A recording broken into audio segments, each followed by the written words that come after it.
Ring-a-ling, ding-a-ling, ding-a-ling, doo-dah day. Hey, you guys, I'm so glad you're here. Woo, it's another freaking fantastic, amazing day. I know, it's so weird. I'm happy. I'm happy a lot. 90% of my day, I am very happy. 10% squirrely. I'm not perfect. I trip on shit. Hey, but this thing was super important and really defining about my thought processes. You know, looking at the past and looking at it today, it was defining.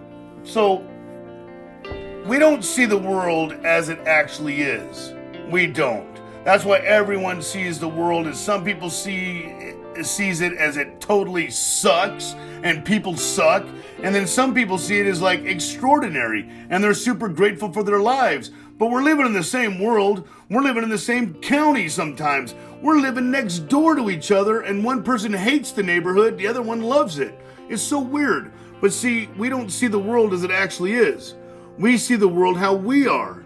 So this one time when I was in recovery, you know, not drinking, not using, just thinking that if I just stay sober, my life's supposed to be amazing. Because then I knew that if I drink and use, my life was going to go to pieces. I was going to go back to prison, become a giant failure again. So I thought that if I don't drink and use, I'm supposed to be okay. So I'm at this sober living, and there's a sober living manager there, and I'm sharing a room with another dude. I can't stand him. And the manager there would just talk all this shit. You know, like I'm supposed to have a chore every day. I'm supposed to do that chore every day. And every day I would come home, he's like, hey, did you do your chore? You know what? I looked on the kitchen floor and that's your chore and I don't think you did it very well. So you got to make sure, blah, blah, blah. You know, curfew's at 11. You got home at 11:10 last night. Where were you? Blah, blah, blah. And it just driving me crazy, right? So I'm like, this sober living sucks. This sucks.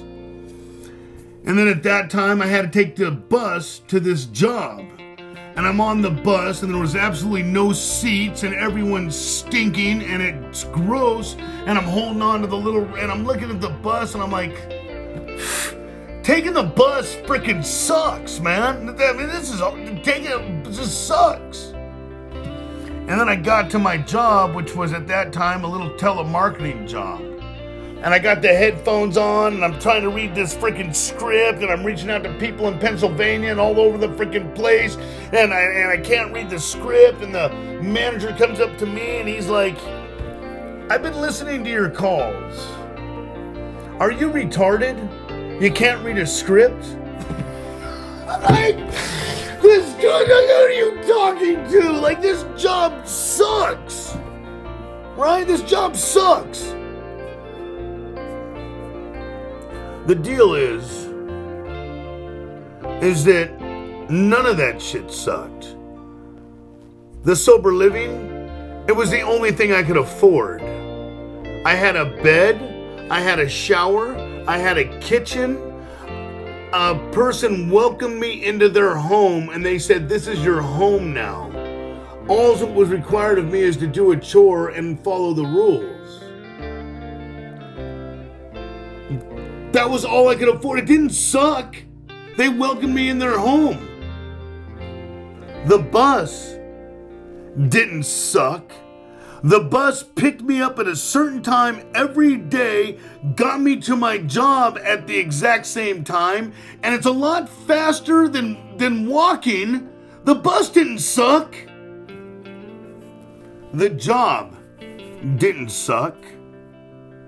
A man shook my hand and said, I believe in you enough to give you a chance that I will pay you because I think that you might be an asset to this company. None of that stuff sucked. What sucks is I suck. I've been given this gift of opportunities in life. I've been given a gift of life, of breath, of being here, given opportunities, and I suck. I'm looking at the world like it all sucks. It's because inside sucks. I didn't like myself. I didn't like where I was at. I couldn't accept my life. I couldn't accept the opportunities that were in front of me. I suck. It's because I've been hurt in my past. Shame, guilt, fear, all these things existed inside of me, manifesting in 100 forms of fear, self-delusion, self-seeking, all wrapped up inside of me. And it is compelling me to look at this world of abundance like it sucks. In the program, we go through this process of change where we identify all the times we've been hurt, all the people that we resent, all the people that we screwed over. And it's these character defects, these shortcomings, this negative energy that exists within our hearts, the place that we feel. Because it's not what you think about life. More importantly, it is the way you feel about life. We know that if we go back to drinking and using, it's going to have a high chance of destroying our lives. That's logic. Logic says that we should be cured because we know that. But the heart, the way we feel, trumps the brain every time. It trumps the brain. It says, I don't give a shit what you think. We're going to feel like a certain way and we're going to act and operate that way. And if it's negative inside, guess what? We're going to act and operate negatively. But going through the program, it's about removing that negative energy inside of us so that we can once again be free. I promise you, I live in a freedom that I have never known. I didn't know that I could feel this solid about who I am and the life that I have today. I didn't know that. But it's all about releasing that negativity, the thing inside of me that's compelling to say life sucks. Because guess what? It doesn't suck anymore. It's great. Anyway, I hope that added a little something to your life, to your thought process, to your feelings. Namaste, blessings of light and love, and I really mean that. And you know what namaste is? Namaste says, I honor the light that is within you because it's also in me. Hey, we're right here together, at least for this brief couple moments. Thank you guys. I love you. Have a wonderful day. We'll see you soon.